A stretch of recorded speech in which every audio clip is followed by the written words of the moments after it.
Hey, Sean. How are you today? I'm great, man. And I like yourself? that new I like that new gear. That is very Texas proud right there. You like that, man? Yeah, is that where that's not where Houston is though, right? No, this is just basically Texas flag inside of the state of Texas. Creative, isn't it? Very creative. Was that you or Arian? Dude, it's all me. Oh yeah? We were talking before, and Sean was speaking about the other Sean, I'm not speaking about myself in the third person, about how good the content that you create is. And I was like, I don't know if that's Asia or if it's Arian, because Arian likes using the camera a lot.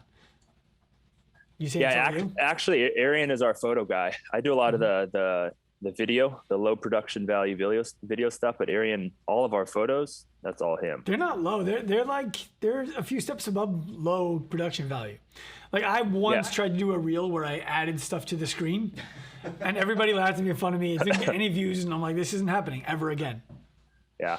Hey, So- that means a lot coming from you, man. I know you guys put out some awesome content, so I appreciate that. Sean, What's that? that's all you. I have the easy part. I just stand in front of the camera and say things, and then Yeah, this you guy gotta- over here actually picks it up. So I appreciate you jumping on with me today.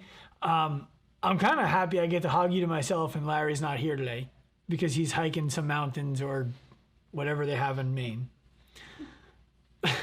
Like one of the things that I've always respected most about you was that once you decided that you're going to turn the chapter of the book from I'm an athlete who competes at the highest level to I'm a coach and a business owner, you really turned the page.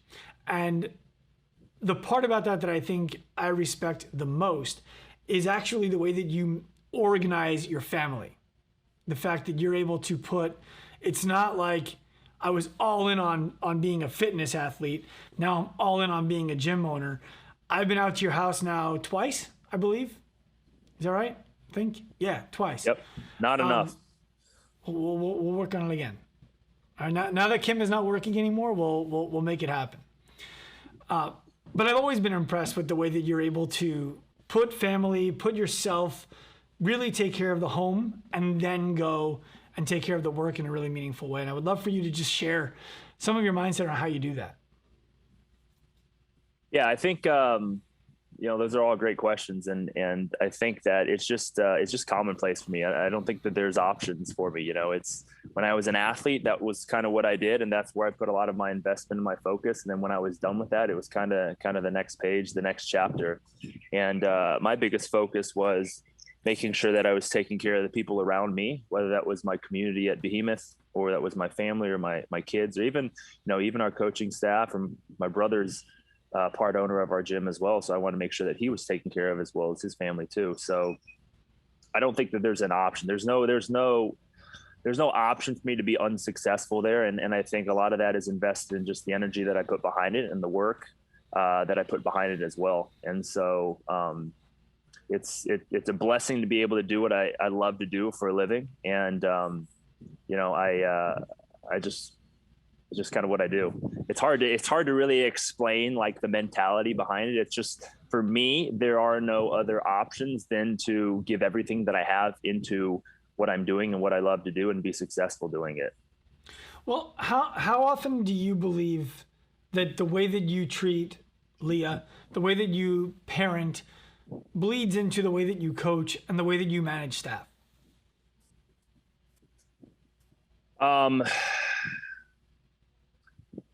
I mean, I look at both with the same parallels of like just having absolute compassion and caring for what I do, whether it's inside of my gym space or it's even at home. Like I care about the people in my life, and I want to make sure that I show up for them wholeheartedly.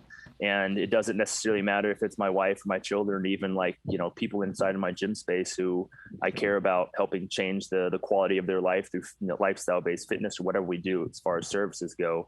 But I obviously see them differently in the sense of, I have my immediate family and then I have my extended family, which is my Behemoth community.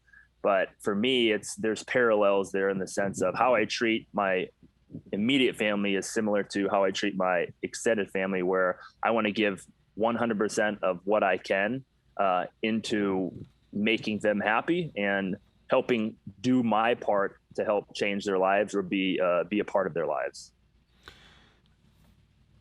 I appreciate that. And I will tell anybody who's never been there, who's never worked with you, that the way that you organize everything in the gym, from the way that you run a class, to the way that you guys host events, to the way that you put out correspondence to your members, it's all stuff that to me is very much, it feels like a family, in that there are boundaries, there is love, there is growth, there is support, and there's feedback. And all of those things I think need to be there. And I just wanted to share with you that I admire the way that you do that, both in business and in life. So another thing that you do really well is put good content on the Instagram. By the way, did you ever think you'd be talking about Instagram as like No, a mode for driving business?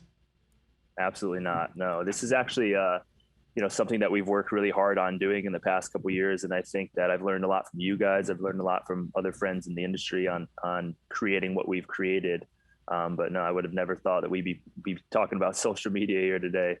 Who outside of us, because I appreciate the plug, who are some of the people who you've learned the most about how to use the Instagram or your media content altogether that have helped you to kind of form what you create? Because it's one thing for people to come look at what you do and then try to emulate it with their own twist on it. It's another thing for them to look at you and to look at your resources. Yeah, I think they're more similar people than different. Obviously, Nicole Race, she owns Elevate St. Pete. She's been instrumental in our development of our Instagram page, just social media, and just bringing more awareness around like the organic game. Mark Malinquai, I think I'm not pronouncing his last name right, Molyneux? but yeah, exactly. Mark puts some really great stuff out there. But I think from Nicole and Mark and you guys, I think you guys do a lot of things more similar. Another guy out there is Stu Brower with a good friend of yours, Stu, does some really awesome stuff. I mean, but you don't have to go far from these few people to really learn a lot about what are some things you should be doing and how to build some consistent eye-catching style content, and how to go about creating your organic marketing game for your business, whether it's a micro gym, whether it's whatever business you might kind of house. So I've learned a lot just following them, but just kind of reaching out to them, talking to them, but really just kind of following what they do too. Like there's just sheer consistency on the message that they're putting forth, and kind of seeing the content that they're putting forth, just kind of mirroring off of what they're doing, but learning from them as well and asking questions too. What are some of the big lessons that you've learned? Something that maybe you didn't do as well as you would like to, that you've made changes to? The number one lesson is probably consistency. So 2 years ago, when we first started this organic marketing game, like we were only doing paid advertising, and it was working well for us, but we were obviously spending dollars when we could have been just doing something for free and reaping the benefits from it. And so we went from 2 years ago, not really doing any posting at all, and not really even taking a legitimate look at our social media platforms and looking at them and how they can bring us business and how we can expand our reach and our message as a gym. But literally going from zero posting at all to, all right, I'm going to post, occasionally throughout the week. And then out of nowhere, it was like drinking from a fire hose. We were like, we're just going all in, and just started posting every single day. And then in the initial phases, it's a little overwhelming because you don't have a strategy. You don't have an approach. It's just kind of like, hey, Arian takes some awesome photos of our community. He captures some, phenomenal moments. How do we take those and how do we build it into a strategy to where we can speak to our ideal client, but we can highlight our current membership base, and we can kind of give the message out on who we are and what we do. I would love to speak about what you just said there with your ideal client. We are currently in the middle of, today's our second day of what we call Active Life Business Bootcamp, which is where gym owners come on for a week of 1 hour of education each day, followed by an assignment, up to 3 assignments actually yesterday, to help them understand some of the opportunities in their gym and some of the holes. And yesterday we talked about, what is the problem that you solve? Through what process do you solve it? Why are you uniquely suited to solve that problem in that way for the people who have it? And in doing all of that, it's kind of a backdoor to figuring out, who is your ideal client? How do you reach them? Who is the person that you want to reach? And what's the message you're trying to reach them with? Yeah, so I think what makes us different, number one, is we're not a CrossFit facility. I think when we first came into this, we were a CrossFit gym, and I love what CrossFit has done for our business and how they've gotten us to where we are today. And I'm a big fan of their methodology and what they do. But ever since our creation in 2012, we've always kind of been CrossFit, but not really been CrossFit. I think more gyms are CrossFit than they're not, in the sense that everybody has the big rig, everybody's doing functional fitness, everybody's doing, mixed modality style training. But we've always been after the client that like is intimidated by what they see on television, or what their friend says they're doing at the gym down the street, or some sort of video that they see of, what is stigma of CrossFit inside gyms. Like, that is our ideal client. And ever since 2012, like, that's the type of people that have made up our community and that we've been after. And I don't think we've really gotten a good grasp on speaking to that type of client until, honestly, the past few years, where I've learned a lot from these folks in the industry. I'm like, hey, your gym isn't for everybody out there. Because if you guys are for everybody, you're not really for anyone at all. You need to speak to those specific people that you want inside of your gym space. And we're a very family oriented gym space. Like, my brother and I, we both have small children. We're very family oriented. And so we want those same style of people inside of our gym space. But we also want to show those clients that may have had bad experiences elsewhere, or might be intimidated from what they presume goes on inside of our gym space. We want them inside of our gym to show them that, like, they don't have to be fit to start with us. They can get extraordinarily fit for themselves, right, inside of our gym. And that what we do in here is much different than what they would assume goes on here. And so just speaking to those types of clients, talking to them through our social media platforms on like what we're thinking is going on in their head, the questions that they're having, the things that they're thinking about when they're seeing our social media or other social media elsewhere, and really just answering those questions and verifying like, hey, this is the right place to be. How do you do that? So how do you share a message that is, you might think that this is what goes on, but it's different than that? How do you do that without saying that every single time you make a post? I think it's having conversations. Well, both Arian and I, we do a lot of our sales. We do a lot of our entry level conversations, all of our assessment style conversations with clients that are coming to us. We're having those conversations with them. So we're asking the questions like, what kind of things did you struggle with before you came to us? How did you find us? What made you seek us on out? And based on these conversations that we're having with this clients, obviously allow us to determine whether we're a good fit for them or not. And the ones that we are good fits with, and we see longevity with them in our program, like, we simply just, and obviously like the people that you like having in your gym space, not everybody's going to be a great fit for your gym space. Like, we take these conversations that we're having with them, and we're obviously, also another point that I want to make is you have more similar people in your gym than you do differently based on the culture you create and all that stuff. But you're taking these conversations with these more similar people, the problems that you're helping them solve, the issues that they're coming in to solve with you, and just like mental conversations that they're having. And then you're kind of assuming that, hey, if I want more people like this inside of my gym space, they're out there. So let's answer these questions by speaking to them through our social platforms, which, isn't going to cost us anything to put it out there. But as long as we're pushing out that consistent message more times than not, we're going to see these people come in.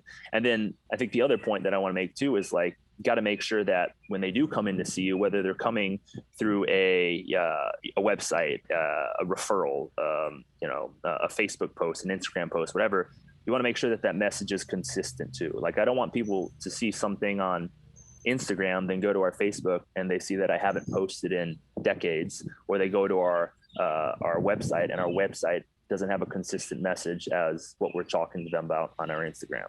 Mm-hmm. I think, well, I have a question for you, and that is, what you described as who you want in your gym is almost at complete odds with who you are as an athlete. Meaning, what is the person who's going to come to the gym who would be intimidated by other gyms? What would they be intimidated by? Well, probably heavy weights, right? For starters. and you won the clean and jerk at the CrossFit Games. What else are they going to be intimidated by? Really good athletes all around them. Well, besides the CrossFit Games, you were a professional baseball player. So there's how much of your background as somebody who's been there, done that, do you think allows you to be the gym owner who says, I don't need to be about that anymore. I want to create an environment that you feel comfortable stepping into, as opposed to the gym owner who maybe never had that experience and is looking for great athletes to join their gym? Yeah, it's funny you bring that up, but even since we started Behemoth in late 2011, early 2012, like our gym has always been the furthest thing from my personal and professional career. Even when we started back then, like the type of people that we had coming in our gym and the people within our community, they were the furthest thing from that, and they weren't looking for those things. So ever since our creation, like I didn't want my professional career, what I've done in this sport, whether it's baseball or CrossFit or both, to like bleed over into the procedures and how we run our classes and how we coach and the type of people that we bring in. So that's kind of the culture that we created from the get-go. And like you walk into our gym, nothing is really like Aja Barto outside of literally some, Arian had a couple jerseys that have been hung, and I have my CrossFit Games mat underneath our computer that's, hardly even noticeable, but everything is Behemoth.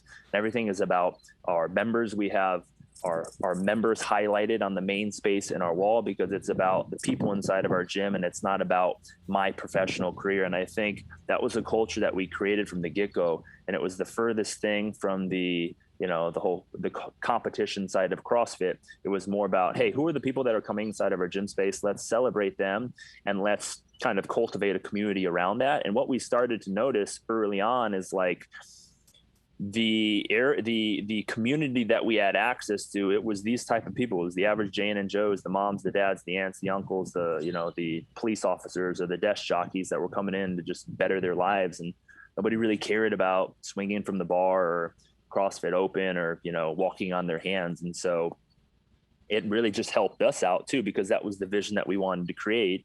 And as of the past couple of years, we've just honed in on those people. And we've found that not only are our numbers as a business better by focusing on bringing those type of people in the gym, but then we're also not dealing with the type of people that are coming inside of our gym that are thinking we're one thing, but we're completely the opposite. And I think that's been the most comforting thing over the past couple of years that has happened to myself and our coaching staff and our facility, is like we're not having to deal with folks that are here for something different than what we are, because our message is clearer.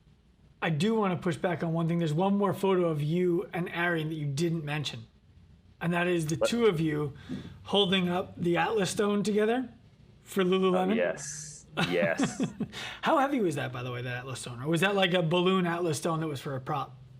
That actually wasn't a stone. It was the moon. Oh, okay. Yeah, so substantial weight. I mean, there's not even a weight to put behind that. When every time I've come to your gym, one of the things that I've noticed is how much you guys focus on education. You're constantly getting yourself coached, whether it's Brazilian Jiu-Jitsu, cold therapy, our assessments, birth fit stuff, whatever it is, you're constantly getting yourself coached. You were gracious enough to have me come out before we did our seminar on your space to speak to an audience of people the night before a birth fit seminar, which is something that your wife, Leah, is a part of. How does the education that you get permeate into the clients in the gym? It permeates into our clients. It permeates into our coaches. I mean, a big core value within our gym space is just like communication and the ability to almost take like a white belt mentality, right? You made the jiu-jitsu reference, but like taking the white belt mentality, which I've heard thrown around a lot, is basically just understanding that you're never an expert anywhere, and you can always learn from everybody, whether they are an expert in their field or presumed expert, or there's somebody that has no experience whatsoever. You can always learn from them. And so I'm an open book, and I'm just, every day that I come into my life, I have an empty cup, whether that's learning from an article that I'm reading online, or diving into what you guys are putting forth, or seeing something on social media that's educating me. And then I want to share that as much as I can with my team and my community. So, when it comes to like content and whatnot, trying to always think forwardly and push out things to them that I'm learning, or things that I know, because I don't think that they're out there educating themselves on the same streams that I might be. So I want to make sure that I'm pushing that out forth. But, when it comes to my team too, sharing those things, but also just, what we do at our gym space that I think helps us with our consistency and our coherency as a team and a unit, putting a consistent professional product forth, is we have constant communication from class to class, and we have constant asking of feedback from other coaches. So our coaches are jumping into other coaches' classes, and then they're also following up with post-class recaps, so that we can all see those things on like, hey, what worked well at this morning classes that our afternoon coaches can take and make sure that their product is consistent and coherent. But also, these are some pitfalls that we ran into in the morning, so look out for these things at the end of the day. And so, the product that we put forth in the beginning might look very similarly or very different in the afternoon product, but because we have those streams of communication, we have those askings for feedbacks and kind of pushing that constructive criticism back and forth, I think it allows us to, offer the product that we have forth. But when it comes to putting content out for our current clientele base and whatnot, the things that I'm learning, the things that our coaches are learning, we're just always trying to communicate these things out to our different streams within our community. So I want to switch topics for a second here. The first time I came out to you, I stayed at your house, you were making Primal burgers. And you were like, have you ever had a Primal burger? I said, no. Like, want one? I said, yeah. And inside I was like, no, I don't. And I liked it. Because what it was, I don't even know what was in it. It was a bunch of different, what was the organ meat that you put in that? Do you remember? Liver. Yeah, okay. Liver. Perfect. I thought of you yesterday because I'm in the process of getting our house redone. And I went to open the garage door and the garage door didn't open. I'm like, damn, did they cut the power to the freezer in the garage where we have the steer that we bought at the end of the summer last year? Steer was good. In there, I have 2 frozen bags of organ meat. One of them is liver, one of them is heart. They're frozen bags of organ meat. How do I start using that without defrosting the whole bag? Like, what do I do? I want to use it, but I don't want to use the whole bag at the same time.